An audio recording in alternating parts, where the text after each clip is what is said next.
আসসালামু আলাইকুম। সুখদুঃখের সংসারের আরেকটা নতুন ভিডিওতে আপনাদেরকে স্বাগতম।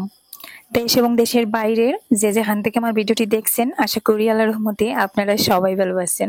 আমরাও আলহামদুলিল্লাহ ভালো আছি।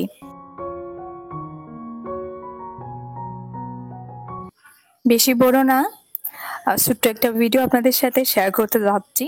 আশা করি আজকের ভিডিওটা আপনাদের কাছে অনেক বেশি ভালো লাগবে। তাই রিকোয়েস্ট করব স্কিপ না করে একটু ধৈর্য সহকারে ভিডিওতে একটা লাইক দিয়ে শেষ পর্যন্ত দেখতে থাকুন। রেগুলার হয়ে যাব বলতে বলতে কিছুতেই আর রেগুলারিটিটা মেনটেন করতে পারতেছি না। একটা না একটা সমস্যা লেগেই আছে। একদিন ভিডিও দিব, তারপরে মনে মনে ভাববো যে আগামীকাল থেকে আবারও রেগুলার ভিডিও দিব। ছোট হলেও একটা ভিডিও অন্তত দিব, কিছুতেই মিস করব না। কিন্তু দেখা যায় যে আগামীকালটা চলে আসে, সেই একটার পর একটা সমস্যা লেগেই থাকে, কোনোভাবেই আসলে আর সেই রেগুলারিটিটা মেনটেন করা যায় না। দৈনন্দিন জীবনের সুবিধা অসুবিধা ব্যস্ততা সবকিছু মিলিয়ে দিন শেষে বারবার এটাই মনে হয় যে এত শখের একটা জায়গা, মানে ইউটিউবের প্ল্যাটফর্ম, তো সেখান থেকে দিনে দিনে যেন আস্তে আস্তে সরে যাচ্ছি। দিন দিন কেমন জানি একটা গ্যাপ সৃষ্টি হয়ে যাচ্ছে। গতকাল সন্ধ্যার দিকে আমার জ্বর চলে এসেছিল, আর খুব ঠান্ডা লাগছিল আর কি। তো দেখতে পাচ্ছেন রাতের বেলা আবার ব্ল্যাঙ্কেট গায়ে দিয়ে শুইতে হয়েছে। ওষুধ খেয়ে শুয়েছিলাম, সকালে উঠে দেখি না জ্বরটা সেরে গেছে, শরীরটা অনেকটা পাতলা লাগতেছে। তাই আজকে আর সকালে বেশি সময় ঘুমাইনি, তাড়াতাড়ি উঠে গেছি। উঠে বিছানাটা গুছিয়ে তারপরে টুকটাক কাজকর্ম আছে সেটা করব।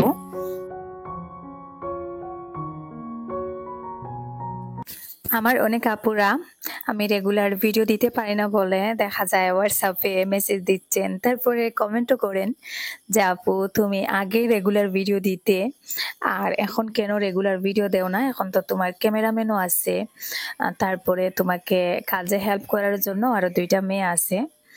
তো আসলে সবার আগে নিজের সুস্থতাটা আর কি প্রয়োজন। তবে কিছুদিন আগে আমি যেরকম ছিলাম এখন মোটামুটি আলহামদুলিল্লাহ ভালোই আছি। তারপরেও বুঝতে পারতেছেন একটার পর একটা সার্জারি, আর শরীরটা আর ঠিক আগের মতন এখন আর কাজ করে না। দেখা যায় শরীরটাকে টেলে টুলে চালাতে হয়। তাও এক সময় ছিল শরীরকে জোর করে টেলে টুলে চালানো যেত, আর এখন কিন্তু শরীর সেই জোরটাকেও মেনে নিতে পারে না। মানে শরীর যদি একবার বলে যে আমি চলবো না, আমি শুয়ে পড়বো, তাহলে দেখা যায় আর জোর করে চালানো যায় না। এটাই হচ্ছে সমস্যা। তো পুরোপুরি সুস্থ হয়ে গেছি বললে ভুল হবে, এখনো কিন্তু প্রতিদিন 9টা ট্যাবলেট আমাকে খেতে হয় সকাল বিকাল মিলিয়ে। তারপরেও বলবো আলহামদুলিল্লাহ আলহামদুলিল্লাহ, এখন তো চলাফেরা করতে পারতেছি, এটাই অনেক। তো আপনাদের সাথে গল্প করে করে আমি বিছানা গুছালাম, তারপরে দেখুন ঘরটাও গুছিয়ে নিচ্ছি বলতে দেখতেই পাচ্ছেন ধুলাবালুর অবস্থা। ঘরে যেহেতু এখনো সিলিং দেওয়া হয়নি, তাই বাতাসের সাথে প্রচুর পরিমাণে ধুলাবালু গড়ে এসে হাজির হয়। দেখুন আমার ড্রেসিং টেবিলের উপরের অবস্থা। আর এই সমস্যাটা ততদিন চলবে যতদিন না গড়ে সিলিং দিতে পারতেছি। তো জানি না এই 2-3 বছর হয়তো আর পারবো না। রাতে কিছু কাঁচা ছোলা ভিজিয়ে রেখেছিলাম, তো দেখুন আমি ছোলাগুলো উঠিয়ে পেঁয়াজ আর একটু কাঁচা মরিচ দিয়ে খাচ্ছি, বেশ ভালোই লাগতেছে। মুরগের খাবার শেষ হয়ে গিয়েছিল, জুবাইরকে দিয়ে গতকালকে মুরগের খাবার আনিয়েছিলাম, এখনো ব্যাগের মধ্যে রয়ে গিয়েছে। তো এখন তো কিছু মুরগ বড় কিছু মুরগ ছোট, তাই বড়দের জন্য আলাদা খাবার আনতে হয়, ছোটগুলোর জন্য আবার আলাদা খাবার আনতে হয়। তো দুইটাই দানা, তবে ছোটগুলোর জন্য আর কি একটু ছোট ছোট দানা আনা হয়েছে, আর বড় মুরগগুলোর জন্য একটু বড় বড় দানা নিয়ে আসা হয়েছে। এখানে টোটাল 20 কেজি দানা আছে, ছোট দানা 15 কেজি আর বড় দানা হচ্ছে 5 কেজি। তো এখানে 15 কেজি দানা দিলাম, দেখুন 15 কেজি ড্রামটা ভরে গেছে, আর আরেকটা ড্রামে বড় দানাগুলো রেখেছি। মুরগগুলোকে ছেড়ে দেওয়া হয়েছে, এখনো ওদেরকে খাবার দেওয়া হয়নি। তো ওরা কিন্তু ওদের আগ্রহ নিয়ে অপেক্ষা করতেছে।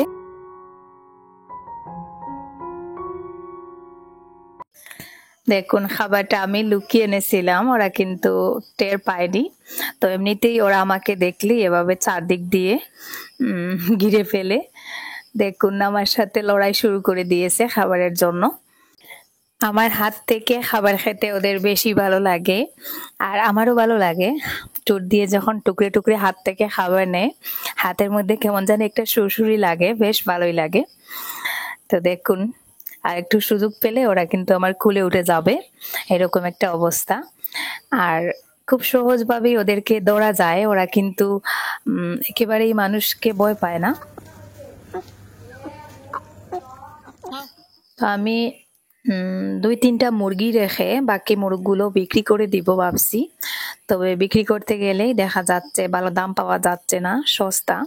তাই মনে হচ্ছে আমি হয়তো এই কয়লার মুরগটাকে পালতে গিয়ে কোনো ভুল করলাম কিনা। কারণ কিনতে গেলে দেখা যায় 250 টাকা কেজি, আর বিক্রি করতে গেলে 170 টাকা 80 টাকা ওরকম পাইকাররা দাম বলে।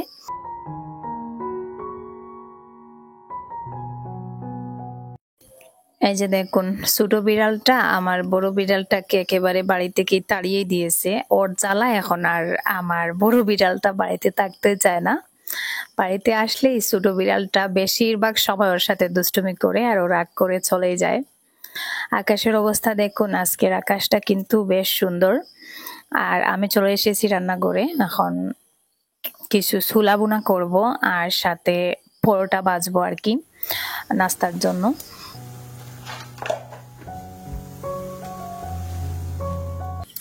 সেই রমজান মাসের পরে এই মনে হয় প্রথম আমাদের ঘরে ছোলা রান্না করা হচ্ছে। ছোলাটা রমজান মাসেই আসলে খেতে ভালো লাগে, অন্যান্য টাইমে আর তেমন একটা ভালো লাগে না। তো ঘরে আজকে কোনো সবজি ছিল না, আর যেহেতু শুকনো রুটি করেছি, পরোটা করেছি, তাই ভাবলাম মটর বা ছোলা যে কোনো একটা রান্না করি। তো ফাইনালি ছোলাটাকেই আর কি বেছে নিলাম। আর ছোলা বলতেই আসলে রমজান মাসের কথাটা প্রথমে মাথায় চলে আসে, কারণ এমন কোনো ইফতার নেই যেখানে ছোলা বোনা থাকে না। আর রমজান মাস শেষ হয়ে গেলে দেখা যায় আমরা ছোলাটাকে ভুলে যাই। তো আজকে ভাবলাম ভুলে যাওয়ার প্রয়োজন নেই, অল্প একটু রান্না করি। আর এদিকে আমি কিছু আটা নিয়েছি, কয়েকটা শুকনো রুটি করব আর সাথে কিছু পরোটা ভাজবো। তো যাই হোক, এখনো যারা ভিডিওতে একটা লাইক দিতে ভুলে গেছেন, প্লিজ একটা লাইক দিয়ে ভিডিওটা কন্টিনিউ করবেন। আর যে আপু ভাইয়েরা আজকে আমার চ্যানেলে নতুন, চ্যানেলটাকে এখনো সাবস্ক্রাইব করা হয়নি, প্লিজ আমার চ্যানেলটাকে সাবস্ক্রাইব করে পাশে থাকা বেল বাটনের অল অপশনটাকেও ক্লিক করে দিবেন। বাসায় যে নতুন বিড়ালটা এনেছি, বিড়ালের বাচ্চা, ওই বাচ্চাটা কিন্তু এত ডিস্টার্ব করে, আমাদেরকেও করে আর ওই যে আমার বড় বিড়ালটাকেও করে। ওর একটা ব্যাড হ্যাবিট আছে, ব্ল্যাঙ্কেটের উপরে উঠে শুয়ে পড়ে। তো ওর জন্য আমি ভাবলাম যে ওর জন্য আলাদা করে থাকার একটা জায়গা করি। তো আমি এখানে একটা কার্টুন নিয়েছি, গড়েই ছিল কার্টুনগুলো। তো আমি এখানে একটু উঁচু দেখে কার্টুন নিয়েছি, আর কার্টুনটা কেটে এখন ওকে ছোটো করে একটা ঘর তৈরি করে দিব, যাতে ওর শোয়ার হলে বা ঘুমানোর হলে এটার ভেতরে ঢুকে ঘুমাতে পারে।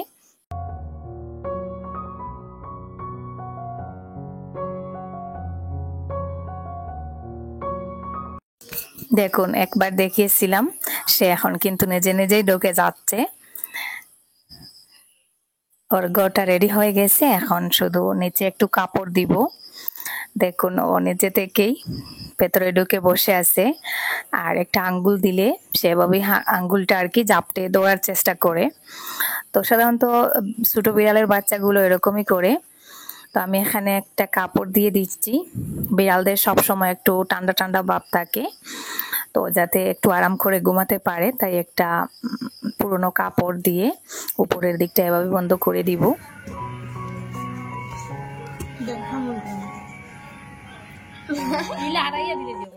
চলে এলাম আবারও রান্না বান্নায়।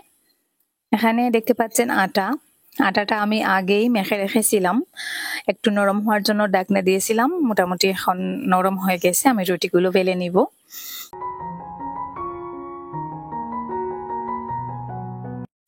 আমি এখন রুটিগুলো বেলে পরোটা ভাজবো আর আপনাদের সাথে কিছু গল্প করব আমার ইউটিউবের ইনকাম নিয়ে। যদিও বা আমি প্রথম থেকেই ইউটিউবের ইনকাম শেয়ার করি, আর এখন বেশ কয়েকদিন হয়ে গেছে ইউটিউবের ইনকাম শেয়ার করা হচ্ছে না। তার পেছনে একটা কারণ আছে। তো আপনারা কিছু আপুরা মাঝে মাঝে জিজ্ঞাসা করেন যে আপু তুমি এখন ইউটিউব থেকে কত টাকা পাও, বা আরো কিছু কমেন্ট আসছে আমার কাছে, যেটা হচ্ছে নতুন ইউটিউবাররা করেন যে আপু 1000 ভিউজে ইউটিউব থেকে কত টাকা পাওয়া যায়। তো ইউটিউবের ইনকামটা আসলে তারাই ভালো করে বুঝবে যারা ইউটিউবে কাজ করেন। তো এমন কোনো ভিডিও নেই যেটার ইনকাম আসলে ভিউজ দেখে বলা যাবে। কখনো দেখবে বেশি ভিউজের একটা ভিডিও থেকেও কম ডলার এসেছে, আবার কখনো দেখবে কম ভিউজের একটা ভিডিও থেকেও বেশি ডলার এসেছে। তো ওটা আসলে ইউটিউবের ওয়াচ টাইম, সিটিআর, এরকম কিছু জিনিস আছে, তো ওগুলোর উপর নির্ভর করে। আর আমি আমার ফার্স্ট পেমেন্ট পাওয়া থেকে শুরু করে নেক্সট 1 বছর, আমি আমার 1 বছর না, প্রায় 2 বছরের মতন হবে আমার ইউটিউবের পেমেন্ট আপনাদের সাথে শেয়ার করেছি। তো এখন আর করা হয় না, কারণ এখন ইউটিউব থেকে কিন্তু ডলারটা অনেক কম দিচ্ছে। প্রতি বছর জানুয়ারি থেকে মার্চ এপ্রিল পর্যন্ত আর কি ডলার অটোমেটিক কমিয়ে দেয়, খুব কম পরিমাণে ভিডিওতে ডলার আসে। আর আগস্ট মাসের শেষের দিকে, সেপ্টেম্বর মাসের প্রথম থেকে কিন্তু আবার অটোমেটিক ডলার অনেকটা বেড়ে যায়, কিন্তু এই বছর সেটা হচ্ছে না, জানি না কেন।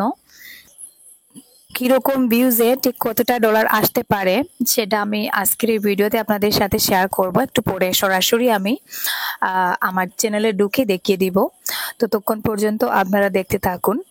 আর ঘরের কাজকর্ম শেষ করে আমি চলে এসেছি বাগানে। আজকে আরো কিছুক্ষণ বাগানে কাজ করব। ওলা সাইড থেকে একটু উঠাই দে, কাশ দিস না, কাশ ইতা বাদে হরানি যায় না। ছোট একটা বাগান, যেখানে আমি আগে নিজের মতন করে সাজিয়ে গুছিয়ে নানান ধরনের সবজি লাগাতাম। তো শারীরিক অক্ষমতার কারণে এখন আর আগের মতন কাজ করা সম্ভব হয় না। তারপরেও জুবাইর আছে, ওয়াহিদা আছে, ওরা দুইজন আমাকে হেল্প করে। তো ওদের আর কি সহযোগিতায় মোটামুটি আমি একটু সাহস পাই। তো মাটি খোঁড়াখুড়ির কাজ ওরাই করে দেয়, আর আমি শুধু এই বসে বসে যে কাজগুলো করা যায় সেগুলোই করি। তো দেখুন, এখানে যে লাউ গাছগুলো লাগিয়েছিলাম ওগুলোতে আজকে একটু গোবর সার দিব, দিয়ে মাটি উঠিয়ে তারপরে আবারও একটু ইউরিয়া সার পানিতে গুলে পানিটা দিব, সামান্য পরিমাণে ইউরিয়া সার।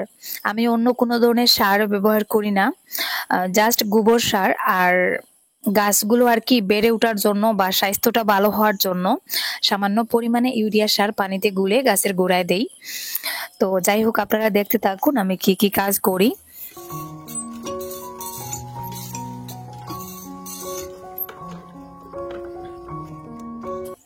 এক বালতি পানিতে দেখুন আমি হাতের 1 মুষ্টি পরিমাণ আর কি ইউরিয়া সার দিলাম, তারপরে আবারও পানি দিয়ে বালতিটা ভরে নিয়েছিলাম। সারটা গুলে এখন আমি এইভাবেই দেখুন গাছের গোড়ায় ঠিক আলাদা থেকে আর কি নিচের দিকে দিচ্ছি, যাতে পাতায় পানিটা বেশি একটা না লাগে। তারপরেও আমি আবার ভালো পানি দিয়ে গাছের গোড়াটা বা নিচের পাতাগুলো ধুয়ে দিব। যে কোনো ধরনের গাছের স্বাস্থ্য ভালো রাখার জন্য প্লাস বেড়ে ওঠার জন্য ইউরিয়া সার কিন্তু খুবই প্রয়োজনীয় একটা সার। তবে এটার কিছু বিধিনিষেধও আছে।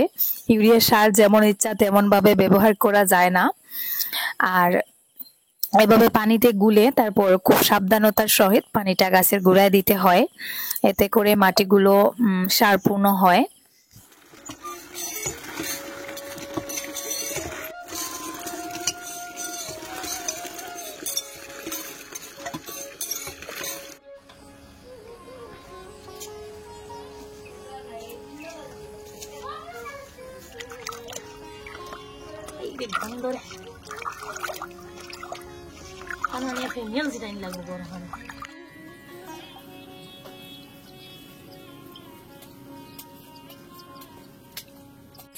শিম গাছে গতকালকে গোবর সার দিয়ে দিয়েছিলাম, আর যেদিন গোবর সার দিয়েছি সেই দিন কিন্তু আমি সারের পানিটা দিইনি, আজকে তার পরের দিন দিচ্ছি। আর লাউ গাছে আজকে একটু বেশি করে আর কি গোবর সার দিয়েছি, আর পাশ দিয়ে একটু মাটি উঠিয়েও দিয়েছি। আর তার উপরে আবার অল্প পরিমাণে ইউরিয়া সার পানিতে দিয়ে গুলে পানিটা দিলাম। অনেক গরম লেগেছে। আমার কুকুরটা দেখুন বারান্দায় এসে শুয়ে পড়েছে, আর এই যে দুষ্টু বিড়ালের বাচ্চাটা সবাইকে ডিস্টার্ব করে। দেখুন কুকুরটার সাথে পায়ে পা দিয়ে আর কি ঝগড়া করতেছে।